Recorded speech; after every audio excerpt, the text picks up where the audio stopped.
Hi there folks. Now I'm really excited about this episode because in this episode I'm going to be featuring one of your guitars, and I tell you what, it's a really cool guitar. In fact, I've been having a sneak peek at the photos and that wood top is absolutely amazing. Oh my goodness me.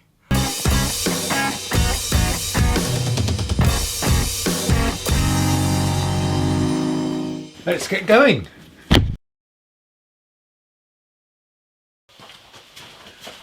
Hello there, I'm Dave and welcome to my workshop. Now in this episode I'm going to make a hole so I can do the neck bolt to hold this neck on to the body of the bass guitar. I'm also going to be routing the pickup cavities, and these are the templates that I made earlier on in the series. If you missed that, I'll put a link to that episode up on in the corner there somewhere. So let's get going. Now I've drilled this hole many a time and always done it a different way, but the last time I did it I tried to work out the best way of doing it and wrote myself a little cheat sheet which I have here. Now this neck bolt template that I've got is designed for a 6-string guitar, so there's a bit of movement there, but luckily I've got a centre line that I can just line up with the centre line here and the centre line on the end there, and that gives me the position. So first thing I need to do is mark the position on the body. Let's do that. Okay, there we have it.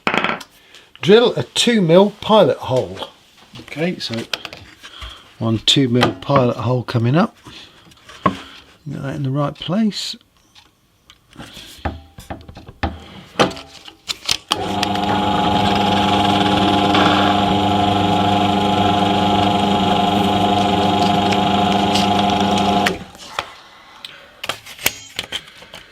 Oh, I just love it when you don't put the drill in tight enough and then the guard starts coming loose.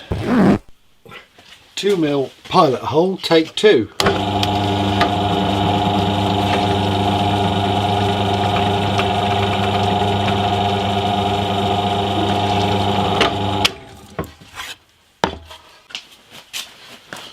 Okay, step 3, fix the neck and drill a pilot hole. Okay.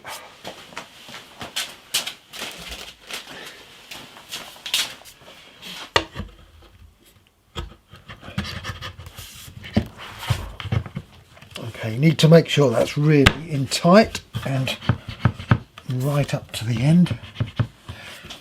That looks good. Turn that over.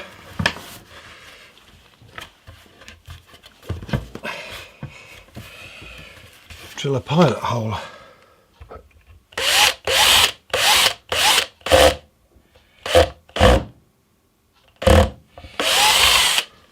Take it off hammer drill.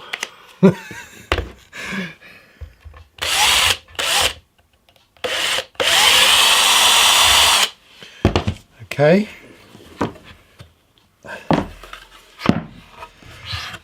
Got a pilot hole.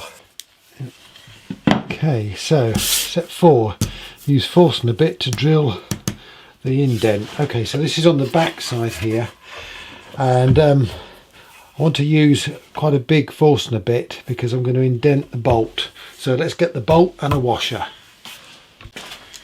I'm going to use one of these 8M roofing bolts and this washer, so that's going to go into there. Normally I don't use a washer, but in this particular case I really want to exert the pressure across that gap there. So yeah, I'm going to use a washer, which means that I need to make an indent that is 25mm in diameter. Okay, let's get a Forstner bit. You know, I've changed my mind. I think I'm just going to stick with the bolt, which is 20mm diameter, because I think that is going to be wide enough. Oh, I need to clean that out a bit, but let's fit that on the drill press.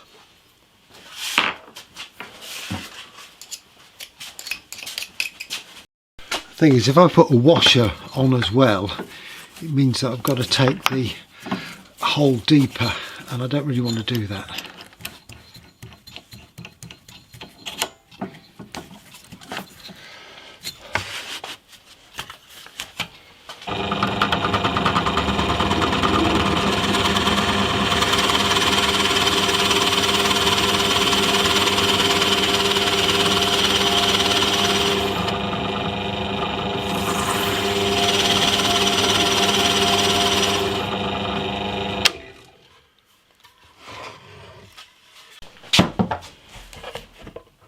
So far so good. Okay, step 5, drill a 9mm hole in the body. 1 9mm hole coming up.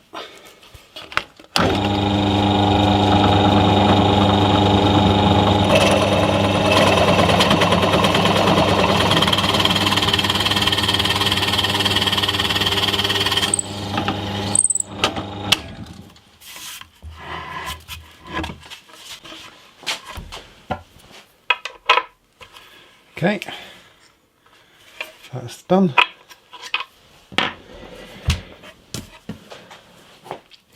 Now, number 6, drill an 11mm hole in the neck to the correct depth for the threaded insert. Okay, now I use these threaded inserts.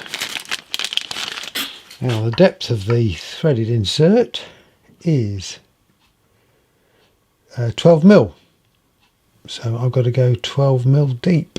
Now my instructions say an 11mm bit, but I've just measured the insert and it's actually 10mm. I know why I use 11mm, because 10mm is very tight, but what I'm going to do, I'm going to drill 10mm with this brad point bit so I can get it very accurate, and then if I need to open it up I'll use an 11mm drill.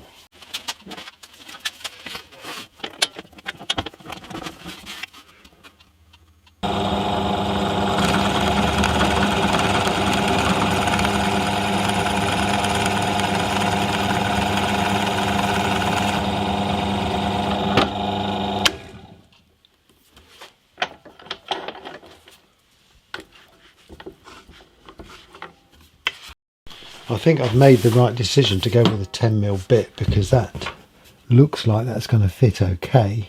I'm going to just run around the edge with a countersink bit.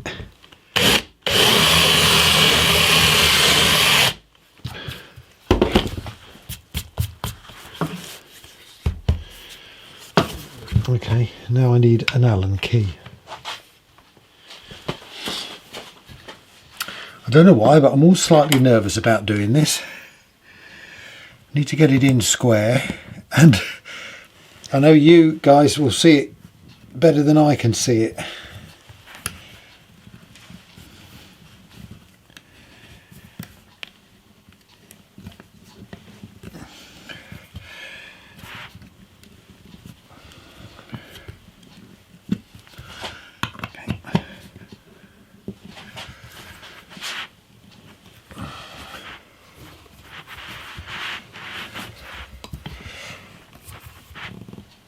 I'm going to pull that right in. That's it. Well, that looks okay. Now for the test. Does it work? Let's see.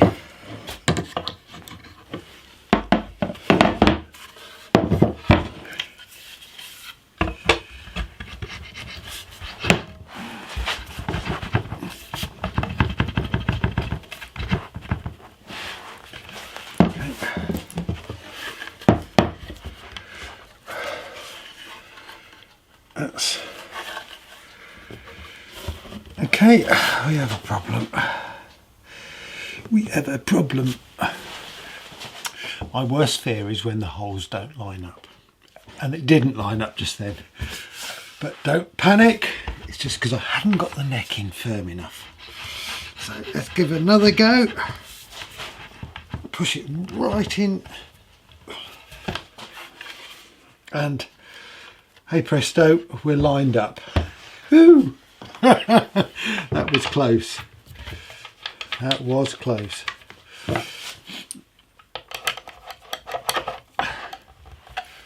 And tighten that up. There we have it. I'm going to polish that up so it looks a bit nicer. That needs to be tighter.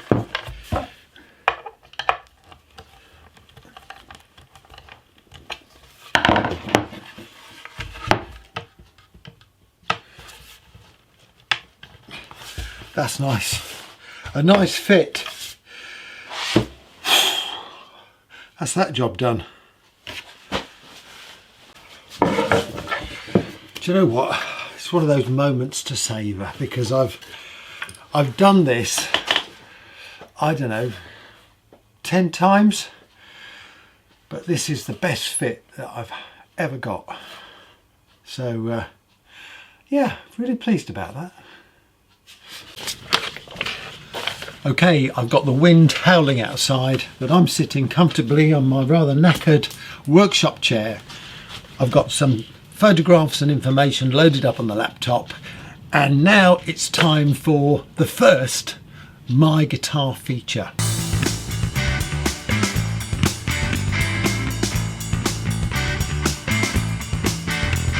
Now the idea of this feature is to extend my horizons as far as guitar building goes by learning from you guys, and this is no exception. I have had a wonderful email from Scott, who's based in Australia, who's described his guitar and sent me some great photographs. So without further ado, let's get into this. Scott has built a slimline Telecaster. Now he's built this at a guitar building school, and I won't say all credit to you, Scott, because I considered going to a guitar building school quite a few years ago. Went down and had a look at it, but then yeah, sort of got a bit of confidence issues, and I thought, oh, do I really want people to scrutinise me while I'm learning? And I didn't do it, so I've just tucked myself away and learned. But I think it's really good if you can learn from a professional. There's no doubt about that. Anyway, so he's built a slimline Telecaster guitar. This is the second one he's built, and he sent me some specs. So let's have a look at those. Right. Okay, so now the body is made out of Fijian mahogany, which is plantation grown. Now this is new to me, so I did a little bit of research on that, and I'll come back to that in a minute. The same for the Australian Camphor Laurel. It's all new. And the Babinga, well, I've heard of it, but I don't know much about it, so we'll come back to those. Fret markers abalone, and a short 3-saddle bridge, vintage style tuners, and Martin Smith wide range humbucker pickups. Sounds interesting. I've actually put a link to their website, along with all the other resources that I've used in collating this information, in the description below if you want to get more details. And I've got some, you'll be seeing some slides come up here. I'm not going to hang on them too long, so if you want to get the details of it, just pause the video and you'll be able to do that. So let's crack on. So this wood, Fijian mahogany. Now then, there's a lot of woods that go under the name of mahogany. I wasn't familiar with this one, but apparently it's grown in plantations which were planted just after the Second World War. And of course this makes it sustainable, which is a really good thing. Interesting on the colour there, pale brown with reddish brown streaks. Interesting.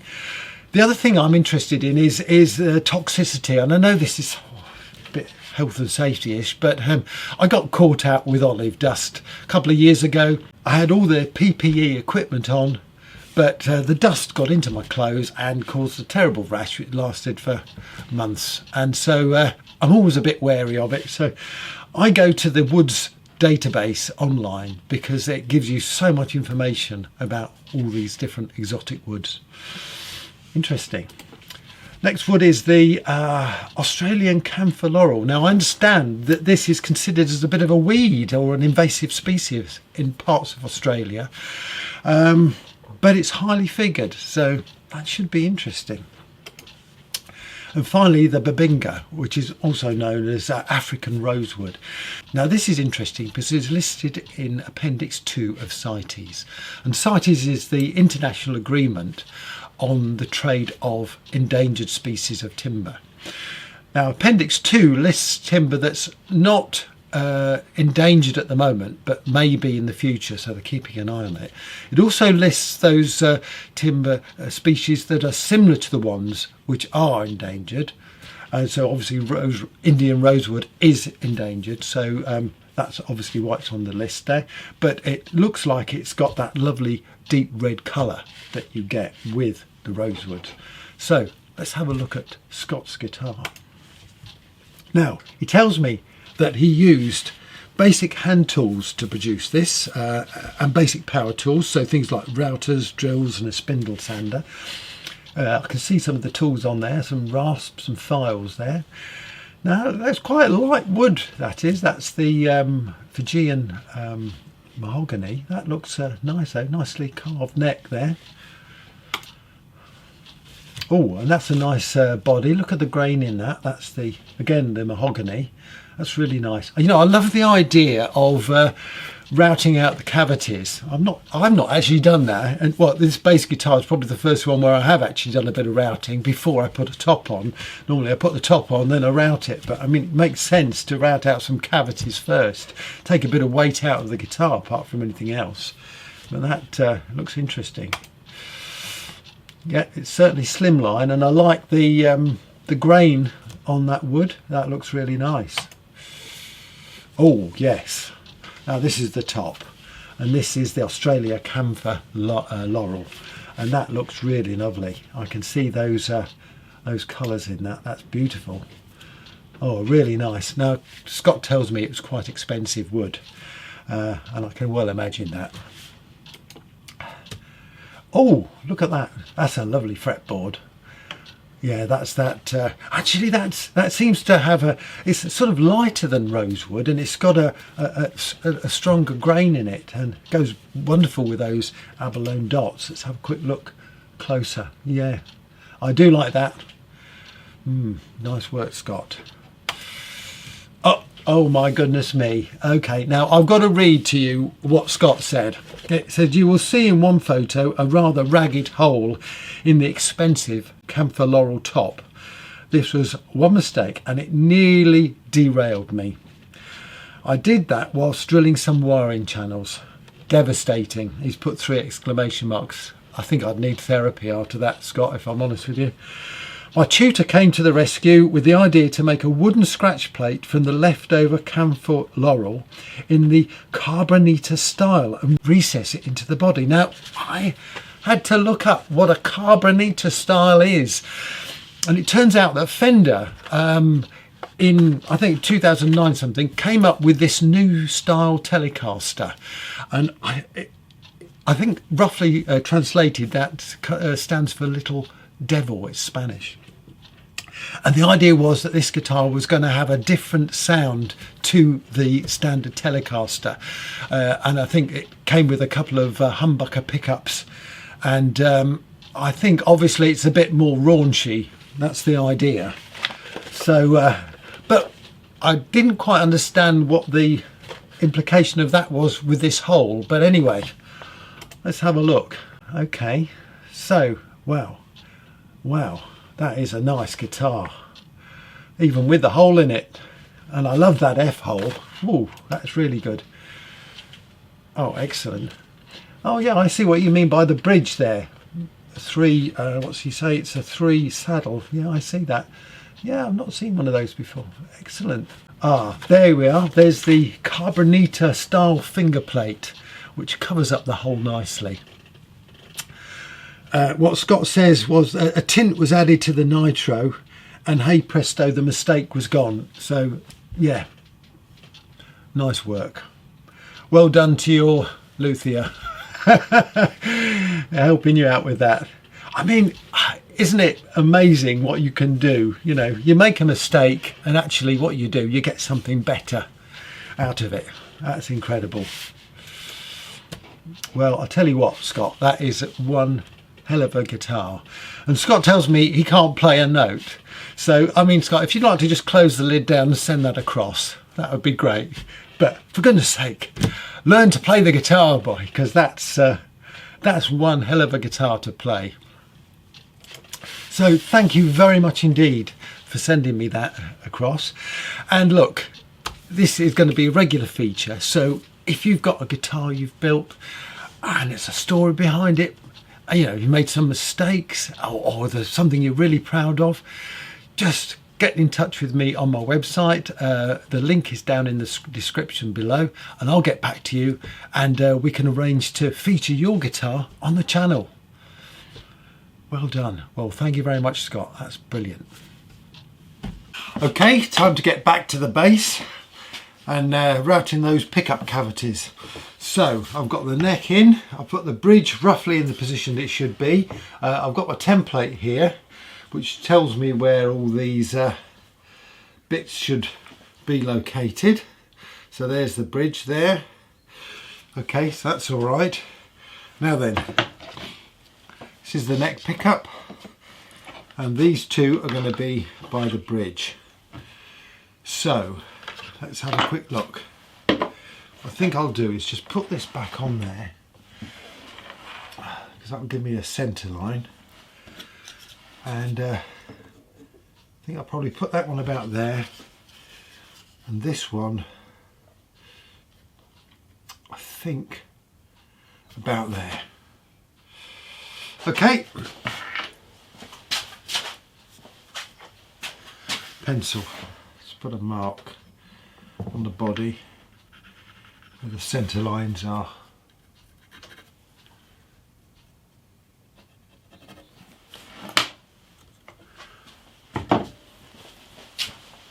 Now, because I made an adjustment on the neck, I'm going to have to check where the centre line is now. So I'm going to screw the neck on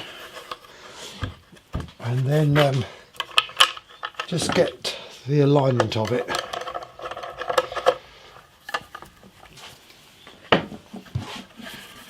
Okay, so got a straight edge. I'll run that down the side of the fretboard there. So I'm going to use the other side of that. Okay, and I'm just going to do a mark on that side.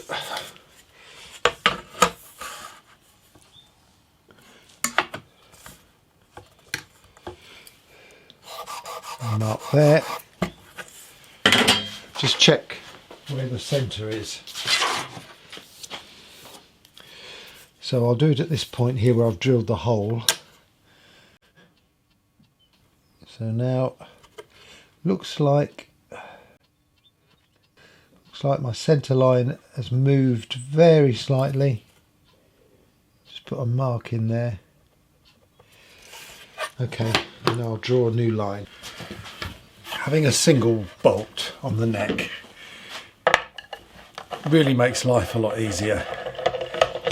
I know some people don't like the look of it, but well, I think it's yeah, I think if the bolt's polished up, it'll look pretty good. Right, just pull that out. Now, just going to draw in this centre line again.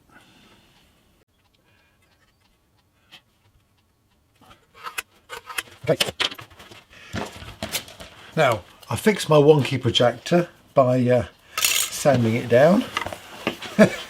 So, I should now be able to use it to line up where these pickups are going to go.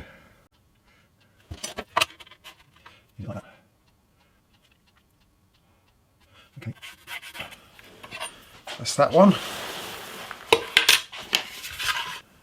That's where the bridge is going to be.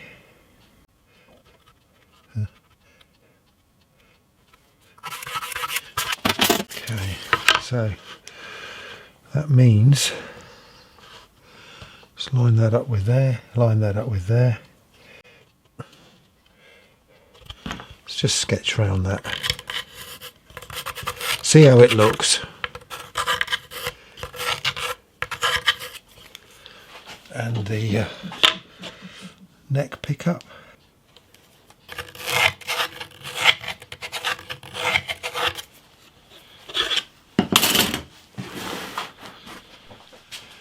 Okay, so this is the sort of layout we're going for. I think that looks all right. Suppose it's time to get the router out. Okay, let's do it.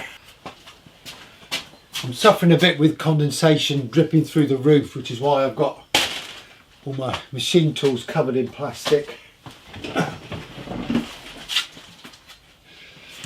Just when it's really cold and I do get a few drops of water coming through,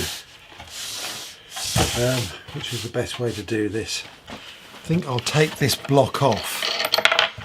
Sometimes it gets in the way. Okay, I'll just open these out.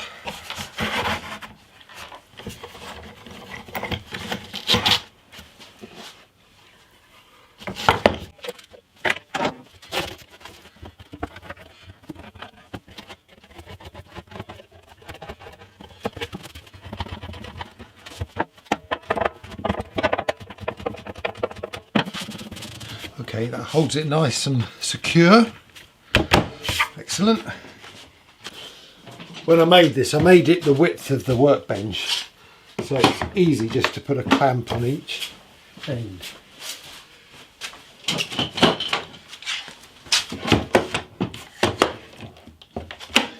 And that's a nice rigid platform.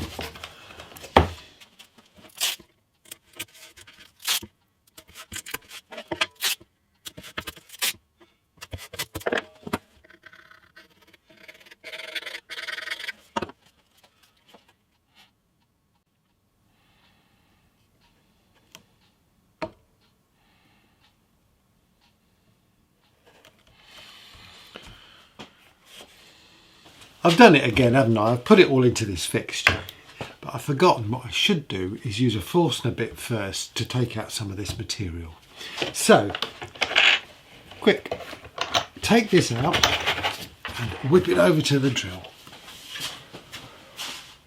I need to go down about 15mm into the body, and obviously there are cavities underneath this, so I'll set the drill press here to do that, and let's see what's going to happen.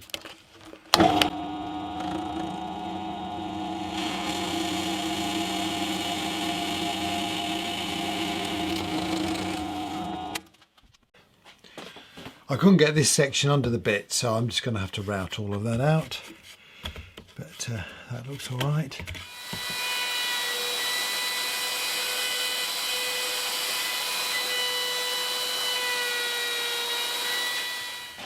Now, I'm not going to lie to you, I've had more productive days, and well, yes, got a bit of a problemette. Now then, you may remember when I made these templates, I came up with the idea of making a second template so that I could drill a hole on each end to allow for the fittings on the pickups, these rounded bits, and I worked out what the diameter was for the drill that I'd need. And of course my idea was to drill the holes first and then route the cavity, but I've done it the wrong way around, and obviously I can't now drill a hole just on the edge there because the drill's just going to fly off. So I've made myself some filling blocks. I'm going to put those into the hole, and hopefully I can drill the holes with those in.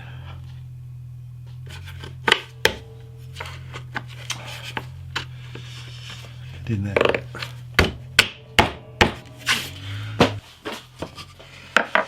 So the idea should be to line this back up with the centre lines, like so, and then mark the holes. Now, chances are they should come in the middle of those joints, but we'll see. Oh, I think that's workable. Yep. Okay, I'm going to try doing this with a 12mm Forstner bit. See what happens.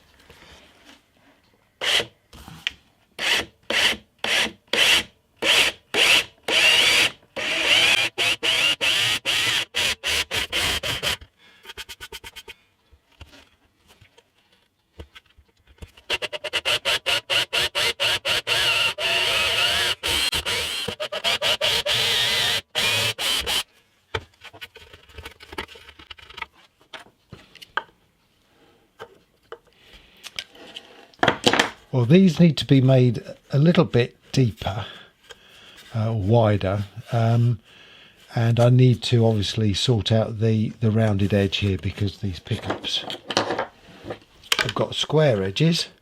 I think I'll do that with the Dremel.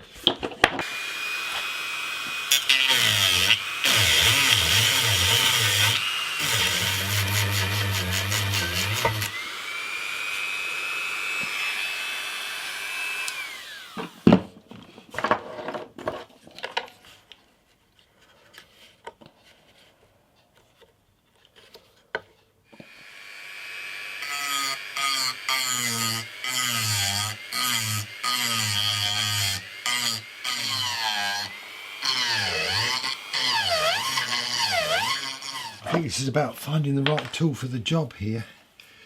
I'm not sure that that Dremel is the right tool, so let's just try the chisel.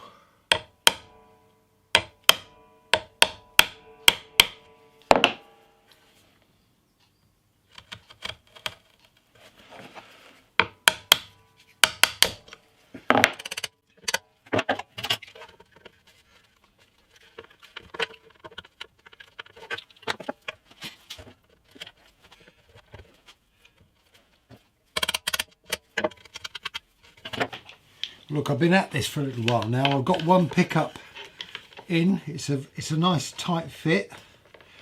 That's gone in, so I'm just going to do the other one now. And I think a chisel is probably the best thing to use to start off with, and then just refine it a bit with the Dremel. While I'm doing this, don't forget the musical challenge that I've set, the R-scoring challenge. All the details are on my website if you want to go and have a look at footstepsguitars.co.uk. Be great if you have a go at that. I'm going to be shooting a video in the next few weeks about my attempt at scoring that film. So yeah, it'd be great if you join in.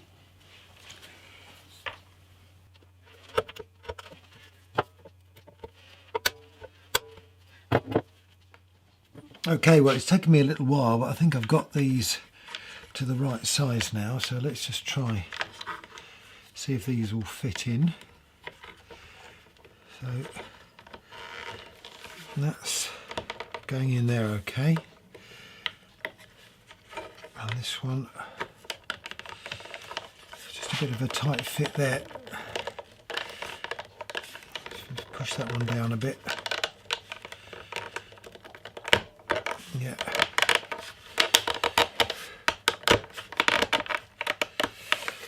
Well, they're in. I'm not sure I like these fixing holes at the end there, and I'm just wondering whether I can cover these pickups. The same applies to this one here as well, which is a bit of an ugly thing. I know a lot of people are making wooden covers to go over pickups, and I'm just wondering if I could do something along those lines. I'd be interested to hear your comments on that. So if you've got any thoughts on pickup covers or anything else about this build, please don't forget to leave a comment below. I always get back to the comments, always reply to them, and I love reading them. So thank you very much indeed for doing that. So I'm going to tackle this one now. So let me do this in the proper order. Right, step 1, drill holes. Just line this template up with the centre lines and mark the holes.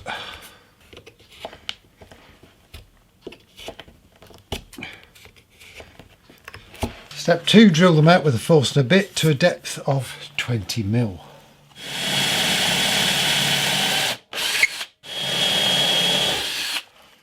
Step 3, whip out the old pickups before I mess those up with a router.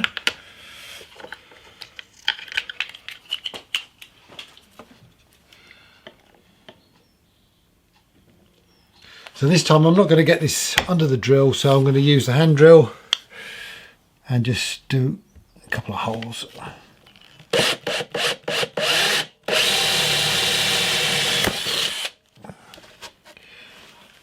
Clever. Sort of goes without saying that it helps if the template's stuck on the top properly, doesn't it? Oh dear. One of those days today. One of those days. Just adjust this to put it in the other way round. This really is one of the most useful fixtures I've made. It's very simple to make. I made a video about how I did it, and I'll put a link in the description. Right, here we go. Now this has got to go down 20mm.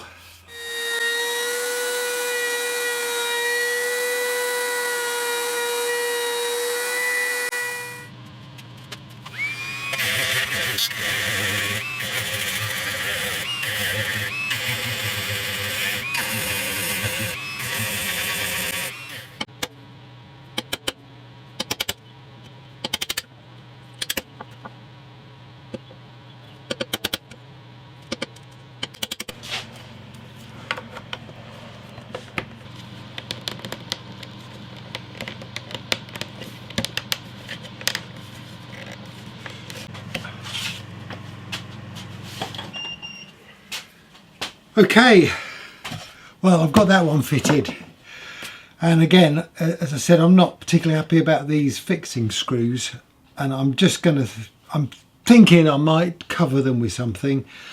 Any ideas you've got be greatly appreciated. Whew. Yeah, it's not been easy today. Right, well, it's one of those days that didn't go quite to plan. But I've ended up with some pickup cavities routed, which is a good thing, and I can think about what I'm going to do regarding covering these pickups, see if I can come up with a better idea, or if you've got any suggestions. Yeah, could be interesting, especially this one because it's a funny shape, these two pickups, how to cover those without it looking rather strange. Anyway, that's for another day. Well, I think I'm going to quit while I'm ahead with this video. Thank you very much again for watching, and don't forget to hit subscribe, and yeah, send me a comment. It's been interesting. The saga continues. I'll see you next time. In the meantime, stay safe.